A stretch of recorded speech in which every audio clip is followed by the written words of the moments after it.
Smart Business.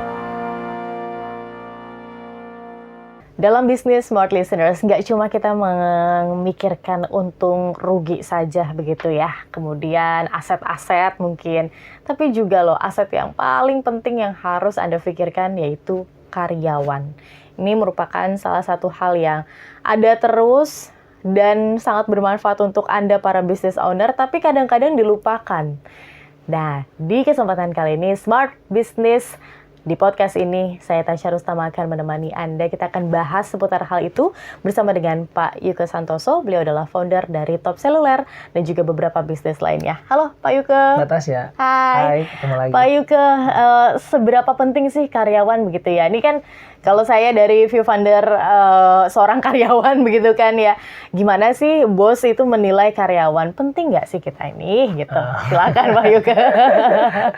Iya, mungkin kalau memang SDM itu belum tentu aset, tapi kalau SDM yang bagus, yang tepat, itu pasti jadi aset. Pasti jadi aset. Jadi tugasnya kita sebagai owner perusahaan itu membentuk manajemen yang punya culture yang bagus, punya budaya yang bagus, sehingga dia mampu memberdayakan karyawannya itu supaya jadi aset. Gitu. Jadi jangan sampai manajemen ini pasif gitu. Jadi harus punya skill komunikasi juga yang bagus, yang mampu menyampaikan visi.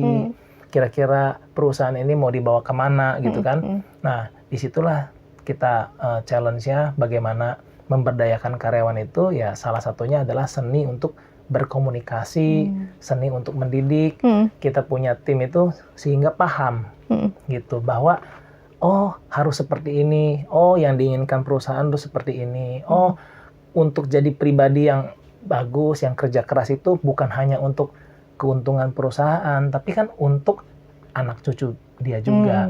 Sebenarnya itu dia bisa tularkan juga kan. Kalau kita kerja keras, gitu kan, dan kerja cerdas, terus juga kerja ikhlas, ya sehingga pekerjaannya tuntas. Itu sebetulnya bukan untuk kepentingan perusahaan aja sih, tapi untuk perusahaan, untuk keluarganya dia, untuk sekitarnya dia juga merasa, oh ini dia punya vibrasi yang positif gitu. Jadi itu yang kita harus sampaikan ke karyawan kita gitu. Agar karyawan tersebut bisa berdaya dan juga agar tadi satu kata kunci sih yang saya ngambil dari Pak Yuke begitu ya. Karyawan itu bukan aset, tapi yang aset itu karyawan yang tepat, yang bagus. Ada keterangannya di situ kan sebenarnya, nggak cuma subjek predikat aja, tapi ada keterangannya di situ, karyawan yang bagus, karyawan yang tepat. Oke. Ini kan nggak mudah ya Pak Yuke ya, apalagi kalau misalnya karyawannya itu tidak diberdayakan di perusahaan tersebut. Sebenarnya bentuk implementasi dari pemberdayaan karyawan itu seperti apa sih? Iya, implementasinya sebetulnya sederhana ya.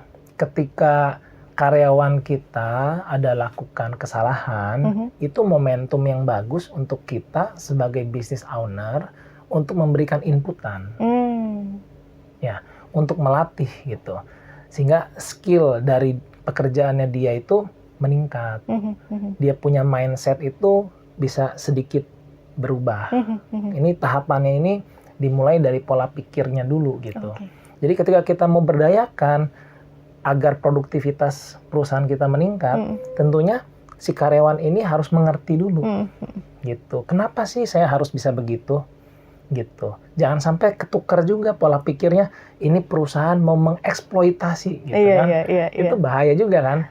Jadi gimana caranya bisa memastikan bahwa karyawan ini kita mau didik, kita push untuk kerja keras, untuk bukan buat perusahaan aja. Tentunya perusahaan itu dapat bonusnya, tapi untuk dirinya sendiri juga sebetulnya. Kan kalau dia punya nilai, ya artinya dia punya orang di sekelilingnya dia juga pasti akan merasakan itu gitu.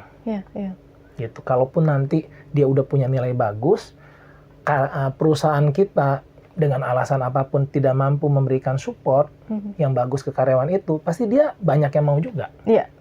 Ya, jadi nggak ada ruginya, gitu. Buat dia untuk kerja keras, untuk kerja cerdas, terus belajar gitu kan, sehingga kerjaannya tuntas, itu buat karyawan nggak ada ruginya sama sekali. Benar. Ya kenapa mereka nggak mau? Oke. Gitu. Ini kita punya POV ketika perusahaannya care begitu ya untuk memberdayakan karyawannya. Betul. Tapi karyawannya nggak mau begitu. Tapi ada juga beberapa Pak Yuke, Iya. ketika karyawannya, aduh saya butuh nih untuk divalidasi misal, atau untuk butuh pelatihan, atau Iya. untuk butuh diajarkan gitu agar skillnya bisa meningkat. Ada beberapa perusahaan yang tidak memfasilitasi itu tuh kenapa sih Pak Yuke? Ya mungkin beberapa business owner kan berpikir sedikit jangka pendek kalau menurut saya. Karena kan mengeluarkan biaya itu bisa jadi beneran biaya yang tidak produktif. Biaya training, ya kan? Itu bisa jadi sia-sia gitu.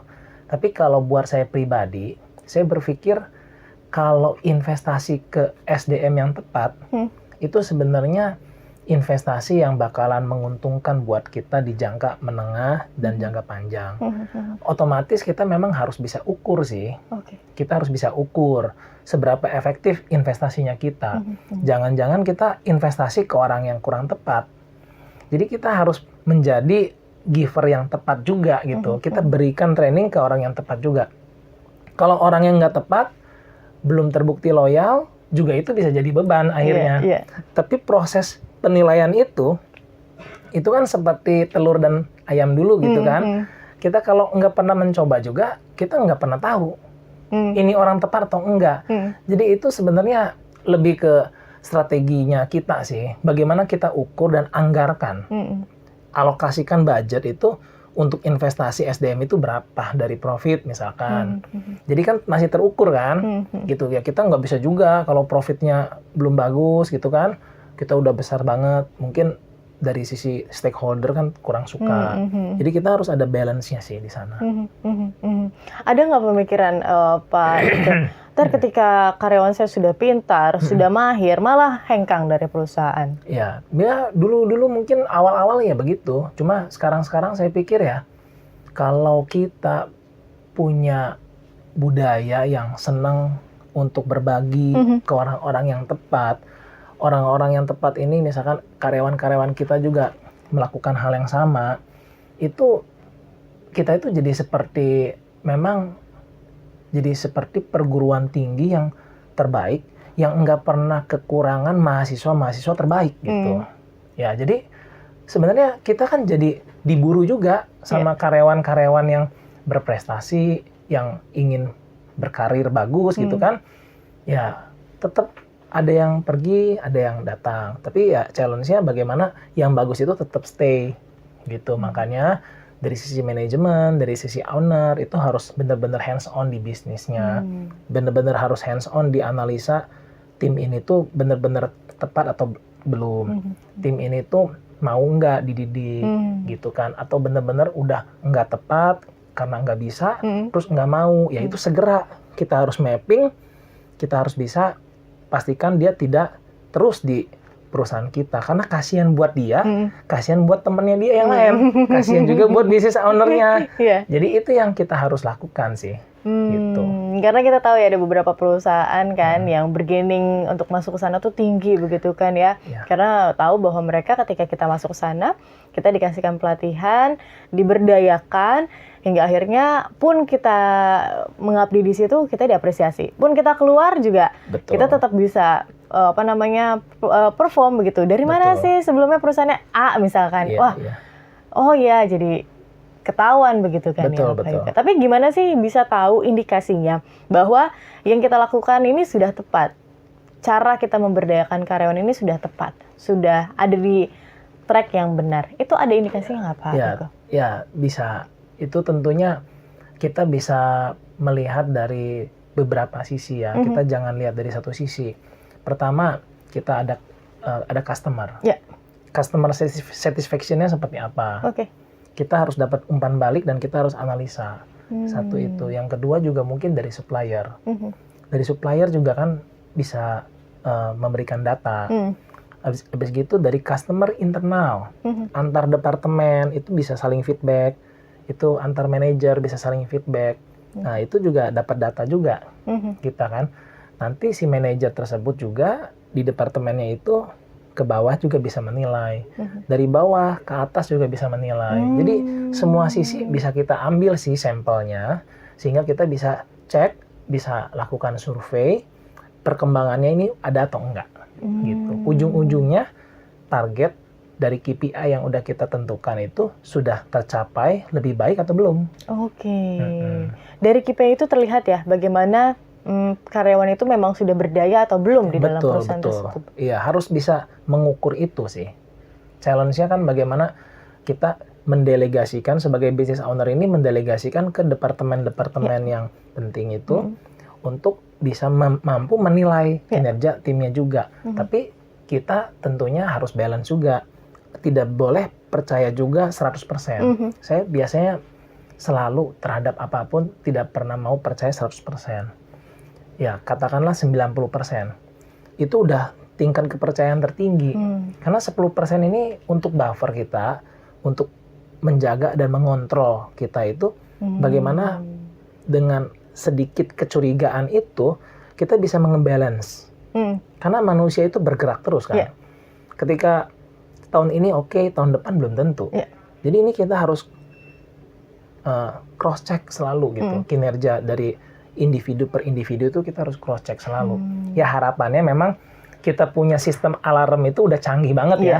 Jadi ketika ini berubah sedikit langsung menyimpang, kita langsung bisa benarkan gitu kan. Itu harapannya. Ya itu kalau kita punya partner, kita punya rekan kerja, kita punya tim unggul, itu akan jauh lebih membantu kita. Itulah fungsi bagaimana memberdayakan karyawan itu sangat penting.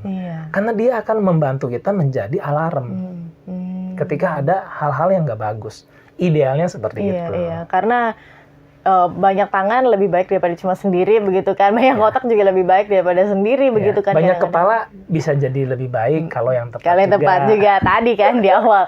Karyawan yang baik adalah aset kalau dia tepat begitu. Oke. Satu pertanyaan lagi Pak Yugo sebelum kita tutup begitu ya. Prefer karyawan yang nggak bisa apa-apa tapi kita berdayakan atau karyawannya sudah excellent di bidang apapun kita rekrut, mana yang lebih Pak Yugo pilih? Kalau saya pribadi itu saya lebih prefer karyawan yang punya attitude bagus. Ketika yang attitude-nya bagus, biasanya ketika dia belum bisa mengerti sesuatu, kita tegur, kita didik, dia itu mau open mind, mau introspeksi, mau pelajari lagi, bener nggak sih gitu. Tapi kalau karyawan yang udah pinter, tapi attitude-nya, karakternya kurang bagus, itu lebih sulit. Karena skill yang kita butuhkan dari karyawan dengan segala persaingan bisnis yang ketat sekarang ini, itu nggak boleh stagnan. Sedangkan kalau orang-orang yang pinter itu, kebanyakan ya, kalau yang attitude-nya jelek, itu mereka merasa sudah seperti melebihi dari profesor gitu. Mereka udah lebih ngerti daripada pun orang-orang yang lain-lain gitu. Jadi cara belajarnya dia udah seperti orang pinter banget. Tapi kalau orang yang attitude-nya bagus, dia akan cara belajarnya mungkin seperti anak kecil. Salah, nggak apa-apa. Nanya, nggak malu misalkan ya. Jadi kalau anak kecil ini kan lugu ya, jadi dia polos gitu, nanya salah juga dia ya fine gitu. Tapi kalau kita yang seperti orang pinter, ya malu bertanya juga kan. Nah itu akan memperlambat sih pada akhirnya bisa ketinggalan ya. Memang yang belum mampu itu walaupun karakternya bagus, butuh proses. Nah ini juga kenapa sih kita perlu berdayakan karyawan? Kenapa sih business owner nggak bisa single fighter gitu kan? Ya, karena itu jawabannya kita perlu mendidik orang-orang yang mau dididik gitu.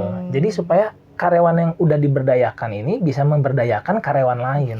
Jadi kita nggak usah hands on lagi begitu Iya. ya. Orang udah berdaya udah bisa sendiri begitu, udah Iya, tinggal iya. didelegasikan saja. Oke, terima kasih banyak Pak Yuke Oke, Mbak untuk Tasya. insight-nya, dan smart listeners, itu di akhir dari perbincangan kami dalam podcast Smart Business di hari ini.